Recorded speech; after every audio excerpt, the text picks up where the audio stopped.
Bonsoir et merci de nous rejoindre pour cette édition. Voici les titres. La 6e édition de Pakinou Bélier 2018 s'est déroulée à Yamoussoukro en présence du vice-président de la République, parrain de l'événement. Daniel Kablan-Duncan a fait un don de plus de 24 millions de francs CFA pour la réussite de la fête. La localité de Wora, dans le département de Kouto, a célébré hier sa 2e école primaire et son désenclavement. La route, une composante de l'axe Bundiali-Tengrila, a été financée à hauteur de 4,5 milliards de nos francs. Le Botswana a un nouveau président. Mogwetsi Masisi prend les rênes du pays après la démission du président Ian Khama. Mogwetsi Masisi est le nouvel homme fort du Botswana, considéré comme un pays politiquement stable et riche en diamants. Bienvenue dans ce 23h. Yamoussoukro a vibré ce dimanche au rythme de Pakinou Bélier 2018. Parrain de ce rendez-vous, le vice-président de la République, Daniel Kablan-Duncan, a fait don de plus de 24 millions de francs CFA pour la réussite de la fête. Jérôme Kofi Aboulin. Le vice-président Daniel Kablan-Duncan à Pakinou du Bélier. Pour le parrain permanent qu'il en est, les festivités marquant cette édition 2018, en toute évidence, ne peuvent pas se dérouler sans lui. À la place Jean-Paul II, ce samedi à Yamoussoukro, des stands dressés pour la présentation des œuvres artisanales visitées au lieu de la cérémonie que du beau monde mobilisé pour l'attendre. Aussi, les allocutions dans le cadre de cette mobilisation ou de l'accueil qui lui est réservé sont-elles quasi unanimes quant au sens même de Pakinou du Bélier. Il s'agit en un mot d'un mouvement de valorisation culturelle et de recherche de l'excellence visant à la promotion du vivre ensemble et de l'ivoirien nouveau, un idéal cher au président de la République, Alassane Ouattara, avec le soutien de son aîné, le président Henri Konan Bédié. La célébration de Pakinou du Bélier est l'expression achevée de l'engagement des populations ressortissant du grand centre en faveur de la cohésion sociale, la consolidation de la paix et constituer un cadre permanent de fraternisation des fils et filles de toute la Côte d'Ivoire. Voyez-vous, Pakinou du Bélier se veut un rendez-vous aussi de promotion de la culture, du tourisme, une tribune de réflexion pour renforcer la cohésion sociale entre les communautés de notre pays à travers le vivre ensemble qui s'inspire de nos valeurs traditionnelles, des codes ancestraux, de cohabitation, qui ont fait leur preuve et qui continue de nous servir. Le vice-président Daniel Kablan-Duncan, tout en saluant le thème choisi pour la circonstance, à savoir l'Alliance séculaire Agni-Baoulé, quelle leçon pour la consolidation de la paix en Côte d'Ivoire, indique qu'il est bien à propos. Dans un environnement multi-ethnique et multiculturel, comme celui de nos États, ces alliances servent de ciment social entre les groupes sociaux. Et par le passé, elles ont souvent servi de facteurs d'atténuation de tensions et de conflits entre les groupes concernés. Le principe de ces alliances, vous le savez, est que les faiblesses et les défauts vrais ou supposés des uns sont tournés en dérision par les autres et vice-versa. La symbolique paradoxale et forte des parentés et alliances à plaisanterie réside dans le fait que, certes, les protagonistes se lancent des invectives et se moquent les uns les autres. Mais ils savent qu'il ne faut pas prendre cela trop au sérieux, ces propos, en apparence offensants, bien au contraire. Au fond, l'alliance à plaisanterie permet de simuler une querelle, de dire des choses qui, en temps normal, pourraient fâcher l'autre pour surmonter un différend ou un conflit réel.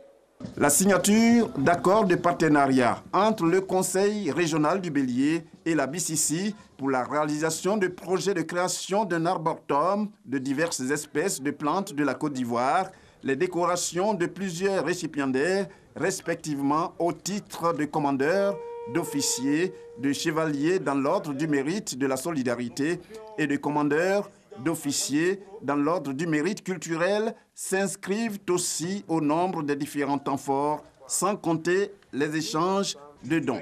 En ce qui concerne ce dernier point, le vice-président a offert une somme de 24 600 000 francs CFA, Ce qui est sans conteste à la mesure du succès de cette 5e édition de Paquinou du Bélier. Un succès dû peut-être à l'onction venant de la visite que le vice-président Daniel Kablan-Duncan a rendue à la reine des Baoulés, Nana Akua Boni II, à la résidence de feu Félix Houphouët-Boigny, aussitôt à son arrivée à Yamoussoukro. Il est également question de santé à Paquinou Bélier 2018. Des unités de soins mobiles sont déployées à Yamoussoukro et Toumoudi. Consultation et sensibilisation au VIH sont au programme. L'opération gratuite est conduite par le ministre de la Santé et de l'Hygiène publique, Raymond Goudou-Kofi. Kader Sogodougou. Place Jean-Paul II, Yamoussoukro, Paquinou Bélier 2018. Le stand du programme national de lutte contre le sida est bien animé. La ministre de la Santé et de l'Hygiène publique, Raymond Goudou-Kofi, fait de la sensibilisation. Pour m'adresser plus particulièrement aux jeunes et adolescents et leur dire que ma santé, ma vie, c'est important et qu'ils doivent faire en sorte de préserver leur existence. Aujourd'hui, on ne doit plus mourir du sida, on ne doit plus mourir d'autres maladies que nous appelons les maladies transmissibles. Il faut absolument que les jeunes comprennent que leur devoir, c'est de préserver leur existence. Des préservatifs sont distribués gratuitement. Personne n'échappe. Des membres du gouvernement sont même approchés par la ministre. La sensibilisation contre le VIH-Sida n'est qu'un pan des activités menées à l'occasion de Paquinou Bélier 2018. Des unités de soins mobiles ont été déployées à Yamoussoukro et à Toumoudi. Tous les actes sont gratuits. La volonté du gouvernement de rapprocher les structures sanitaires des populations est une réalité. Nous avons des cliniques mobiles qui font la radio, le laboratoire. Vraiment, nous avons tout.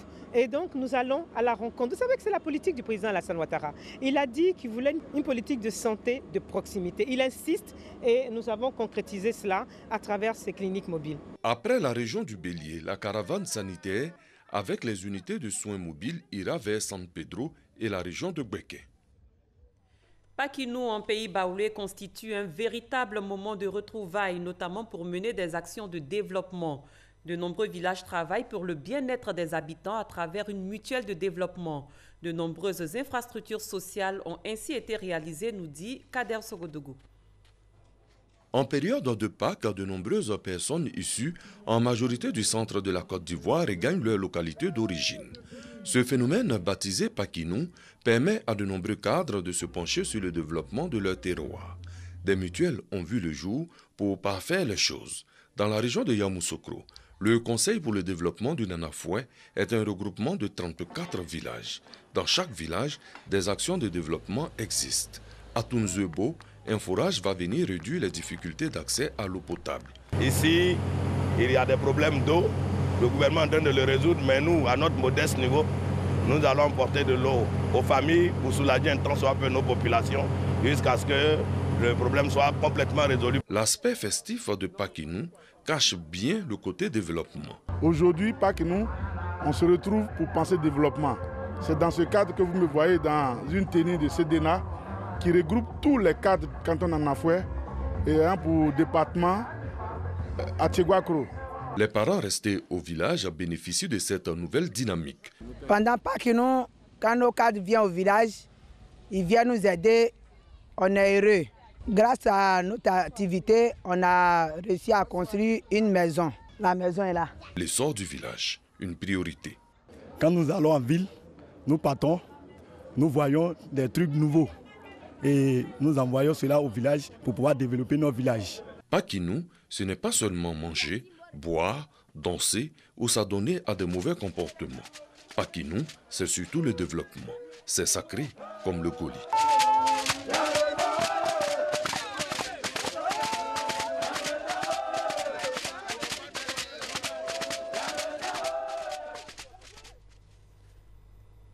Dans la ville de Boaké, la résurrection de Jésus-Christ a été commémorée ce dimanche 1er avril 2018.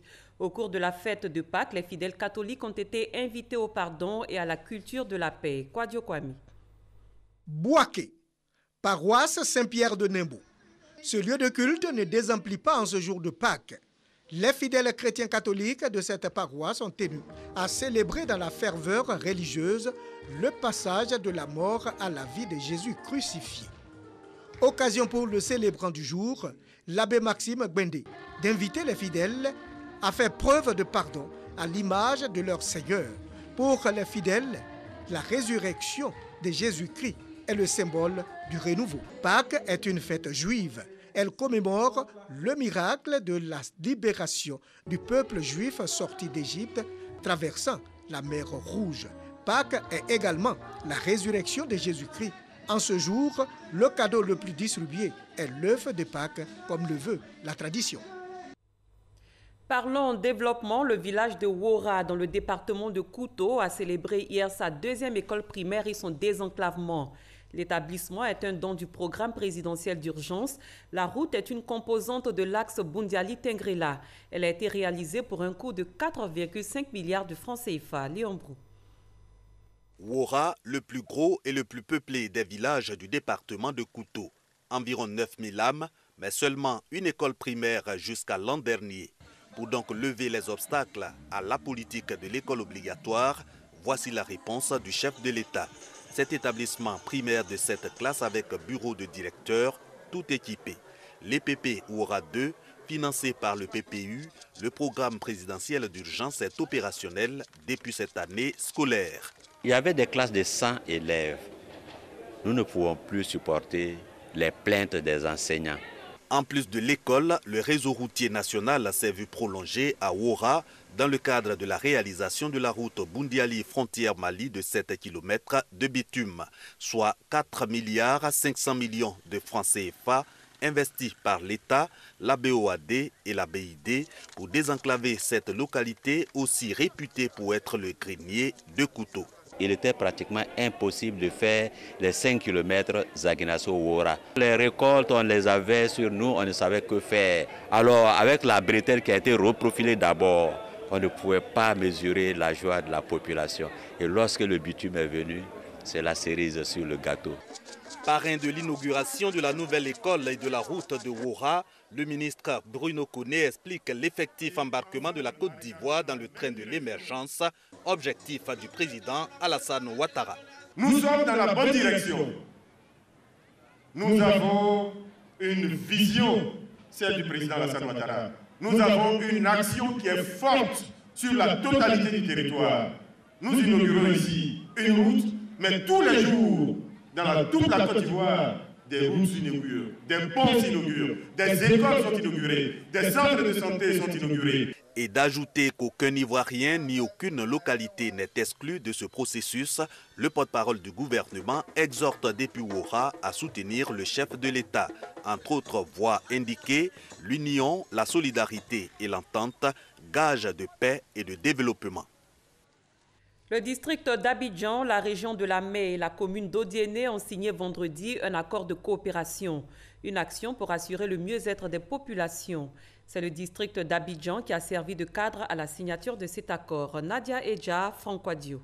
La coopération va permettre au district d'Abidjan d'appuyer la région de la Mai et la commune d'Odiéné dans plusieurs domaines, notamment la santé, l'agriculture et l'éducation. L'objectif est de créer les conditions afin d'aider ces collectivités à se développer. La décentralisation commence à être une réalité. Elle va apporter un bien-être parce que ça va permettre aux gérants de collectivités d'abord d'identifier les personnes qui ont besoin, ensuite de former et après la formation, l'autonomisation. Le gouverneur du district, de par la taille d'Abidjan, de par sa visibilité, de par son aura personnelle, est capable de mobiliser des acteurs sur la scène internationale, ce que ne peuvent pas toujours faire des petites communes ou des petits conseils régionaux. Une usine d'Attiéké est prévue dans la région de la Mai. Quant à la commune d'Odiéné, elle sera dotée de tricycles pour permettre aux femmes d'écouler plus facilement leurs produits. Pour le gouverneur du district, cette coopération est un partenariat gagnant-gagnant. Nous avons beaucoup à apprendre de ces régions, tout comme ces régions ont aussi certaines choses à tirer d'Abidjan. La solidarité, la complémentarité, la fraternité. Un accord de partenariat a donc été signé entre le district d'Abidjan, la région de la Mai et la commune d'Odiéné pour officialiser cette collaboration. Les financements du Fonds pour l'environnement mondial dans le cadre de la promotion de l'économie verte en Côte d'Ivoire sont effectifs. Le pays a bénéficié d'environ 3 milliards de francs CFA de fonds pour les projets verts de 2014 à 2018, selon le Fonds pour l'environnement mondial. Pour que ses membres puissent en bénéficier, la Confédération générale des entreprises de Côte d'Ivoire a initié jeudi dernier une séance d'information. Séance au cours de laquelle les opportunités de financement ont été présentées aux acteurs du secteur privé ivoirien. Nadia Edja, Cheikh Koni. Gestion biologique de salade d'eau douce, construction de centrales fournissant l'électricité solaire dans le Zanzan avec en prime des dons de congélateurs bio aux populations. Autant de projets qui illustrent bien le concept d'économie verte en Côte d'Ivoire. Une économie qui vise le bien-être et l'équité sociale tout en réduisant les risques environnementaux et biologiques. Point focal opérationnel du Fonds pour l'environnement mondial, FEM, en Côte d'Ivoire, Bakayoko Kone a présenté les diverses opportunités à saisir pour les porteurs de projets tout en rappelant les conditions. Il faut que votre projet ou programme soit dans les domaines cités. Le FEM finance dans plusieurs domaines. On peut citer certains, le changement climatique, la biodiversité, les eaux internationales. Le montant des subventions varie entre 27 500 000 francs CFA et plus d'1 milliard de francs CFA pour les fonds sous forme de dons. Pour les fonds hors dons, le montant attribué se détermine en fonction du projet, avec une période de grâce de 10 ans et un taux d'intérêt compris entre 0,25 et 0,75%. Ce qu'on voulait, c'est avoir quelque chose de pratique. Les entreprises vont voir réellement comment on remplit un dossier, comment on soumet ce dossier et comment on suit l'exécution de ce dossier. Au terme de cette rencontre, le secteur privé ivoirien espère soumettre au moins 10 projets s'inscrivant dans le cadre de l'économie verte. Rappelons que depuis sa création en 1991, le FEM a appuyé plusieurs projets verts en Côte d'Ivoire pour un montant total de plus de 150 milliards de francs CFA. Le procureur de la République était l'invité de ce Dimanche Magazine. Il s'est exprimé sur la liberté d'expression. Voici un extrait de son intervention.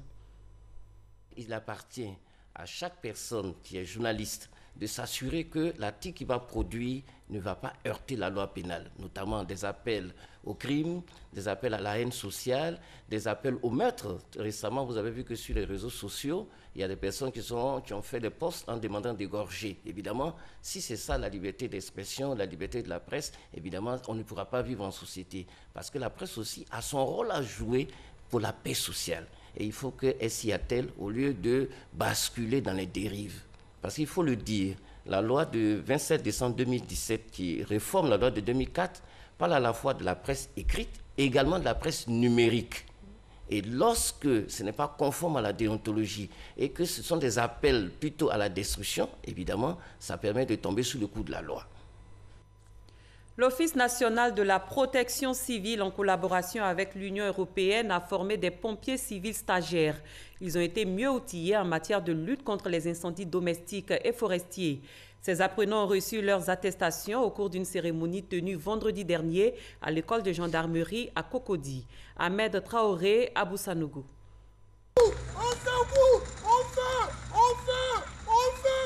Ces exercices sont une simulation pour renforcer les capacités des sapeurs-pompiers civils.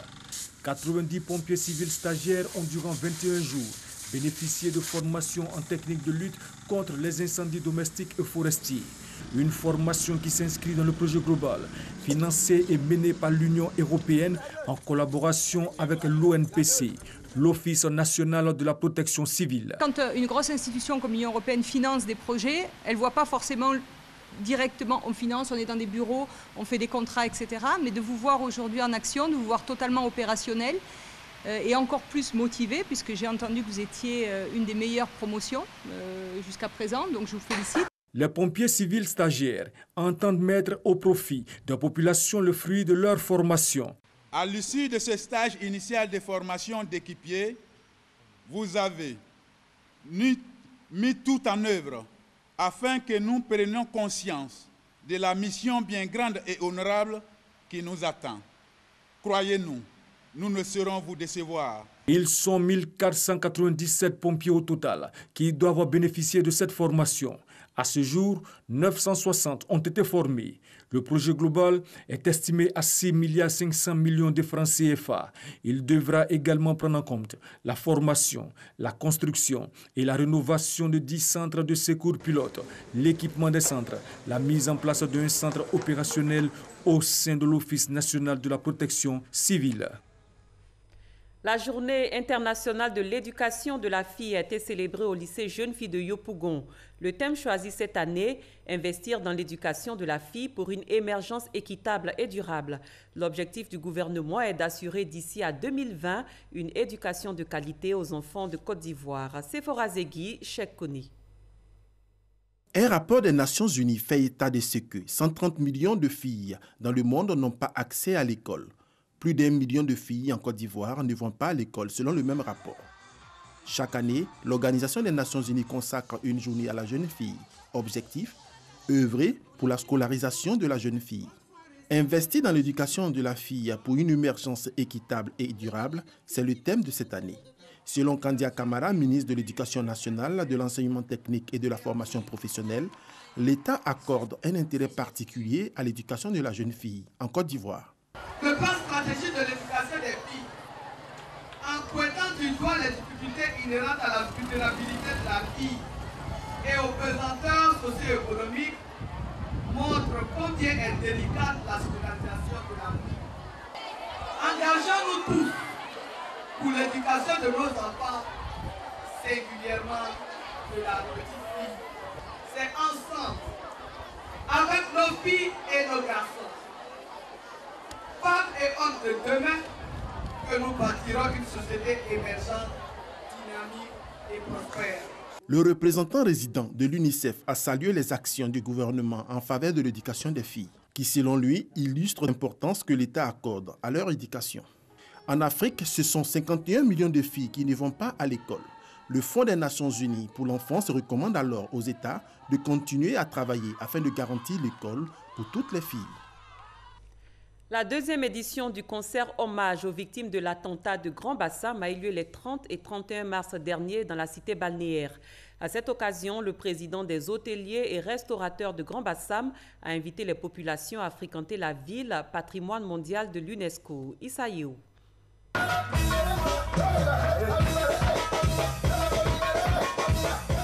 Un concert pour rendre hommage aux victimes de l'attentat de Grand Bassam de 2016. Une dizaine d'artistes de la nouvelle et ancienne génération venus spontanément effacer les traces des terroristes dans la ville balnéaire, patrimoine mondial de l'UNESCO. J'allais apporter la petite bombe, on met la mise d'argent dedans. Ok, elle décide de bouger dedans. Les mecs, quand ton argent va finir, pour pas que tes parents vont accuser la fille, hein, c'est quand même bien fait.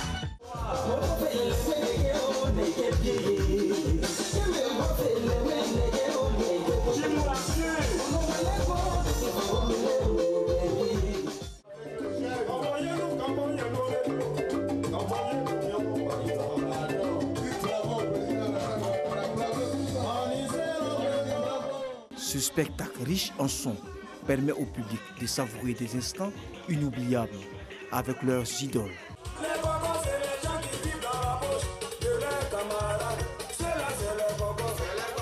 Je suis vraiment très heureuse d'être là ce soir. Et surtout pour une pensée pieuse pour tous nos victimes. On se dit qu'on continue de vivre, mais on le porte dans notre cœur. Initié par les hôteliers et restaurateurs de Grand Bassam, ce concert vise à redonner confiance aux populations et à les inviter à fréquenter la ville de Grand Bassam. Nous avons organisé ce concert pour prouver que Grand Bassam reste debout. Et je tiens à remercier toute la population de Grand Bassam qui est là ici ce soir pour commémorer cette attaque du 13 mars. En rassemblant ce beau monde ici, ça montre à la communauté nationale et internationale que la paix est revenue à Grand Bassam, la sécurité y est et que Grand Bassam respecte toujours sa destination de ville touristique. Ce concert était à sa deuxième édition. Rendez-vous est donc pris pour la troisième édition, toujours à Grand Bassam, au bord de la mer.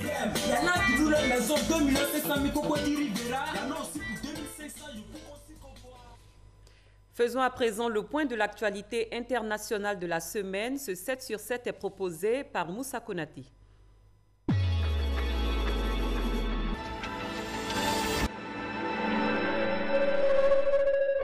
Environ 60 millions d'électeurs étaient appelés aux urnes lundi en Égypte pour élire le président de la République. Abdel Al-Sisi, candidat à sa propre succession, avait face à lui Moussa Mustafa, président du parti Al-Ghad, une formation centriste et laïque. Abdel Fattah Al-Sisi a été réélu avec plus de 90% des voix.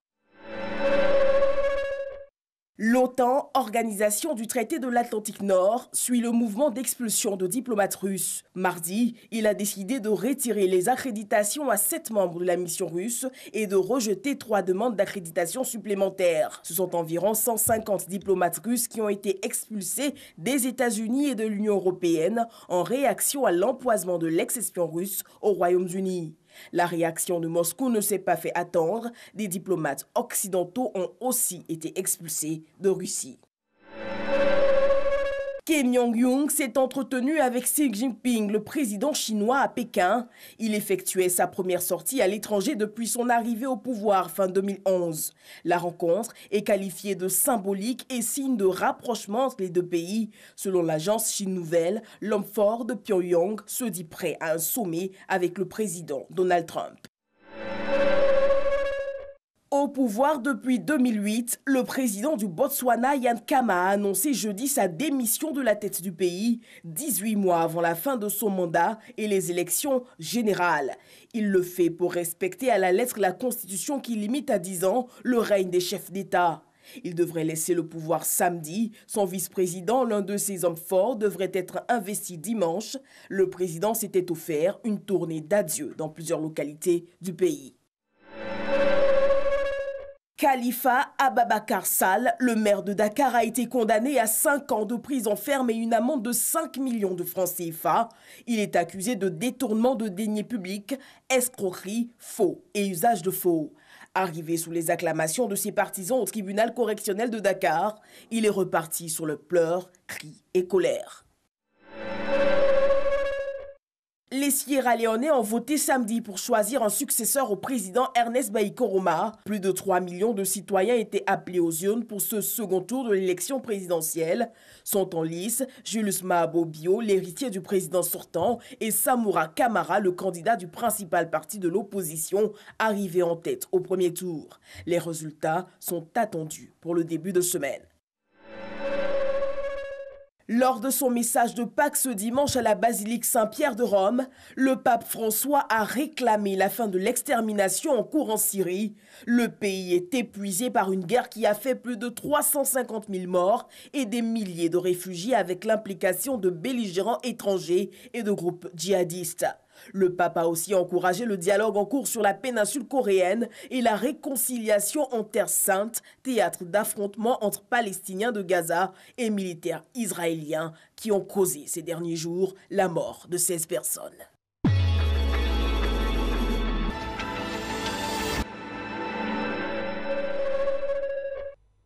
C'était le 7 sur 7 proposé par Moussa Konaté et Alexis Ouedraogo. Ainsi s'achève ce 23h. Merci d'avoir été des nôtres. Excellente fin de soirée. À demain, même heure.